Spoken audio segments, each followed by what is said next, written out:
Salam, dəyərli radio dinləyicilərimiz, hər birinizi xoş gördük. Lənkəran rayon Yuxarı Nüvədi kənd Mais Mirzəcanov adına tam orta ümumi təhsil məktəbinin radio qovşağı efirdədir. Aparıcınız mən 6 sinif şagirdi Şahmarov Mirzəlav. Mövzumuz 5 mart bədən tərbiyəsi və idman gününə həsr olunur. Martın 5-i ölkəmizin bədən tərbiyəsi və idman günü kimi qeyd olunur. Bu tarix Prezident İlham Əliyevin bədən tərbiyəsi və idman gününə təsis edilməsi haqqında 2005-ci il 4 mart tarixli sərəncamına əsasən qeyd edilir. Ölkəmizdə idmanın inkişafı illərlə daha da geniş vüsət alır. İndi Azərbaycan dünyada güclü idman ölkəsi kimi tanınır. Azərbaycan bədən tərbiyəsi və idman gününün martın 5-də qeyd olunması təsadüf deyil.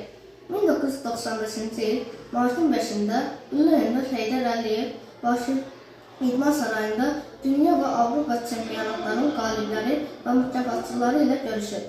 İdman fondunu təsis edir.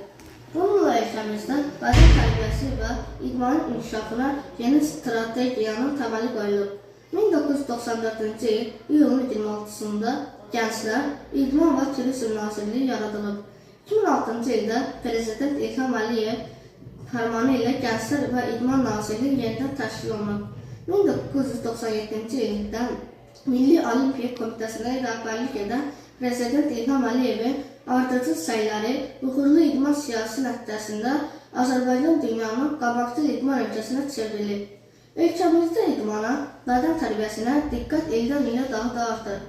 Dövlətimizin başçısının idmanı sevməsi, idmançıların xüsusi həssaslıqla yanaşması, onların peşəkarlığının artırılması, göstərdiyi davamlı qayğı, idmanın maddi-texniki bazasının məkanlandırılması, Olimpiya idman komplekslərinin və idman bazalarının yaradılması haqqında qanunlar buna ayanı sübutdur. Bütün bunlar ölkəmizin beynəlxalq yarışların, dünya çempionatlarının keçirilməsi üçün əlverişli məkana çevirir.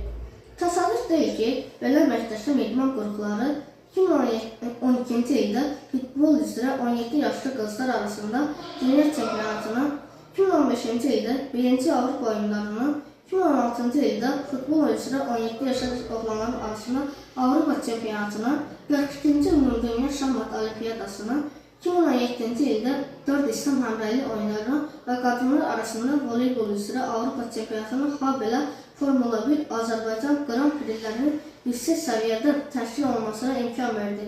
Azərbaycan milli komandasının medallarının sayına görə 1-ci Avropa oyunlarında 2-ci, 4 İslam həmrəyli oyunlarında isə 1-ci yer tutması ölkəmizin yüksək idman potensialının ayağını göstəricisi oldu.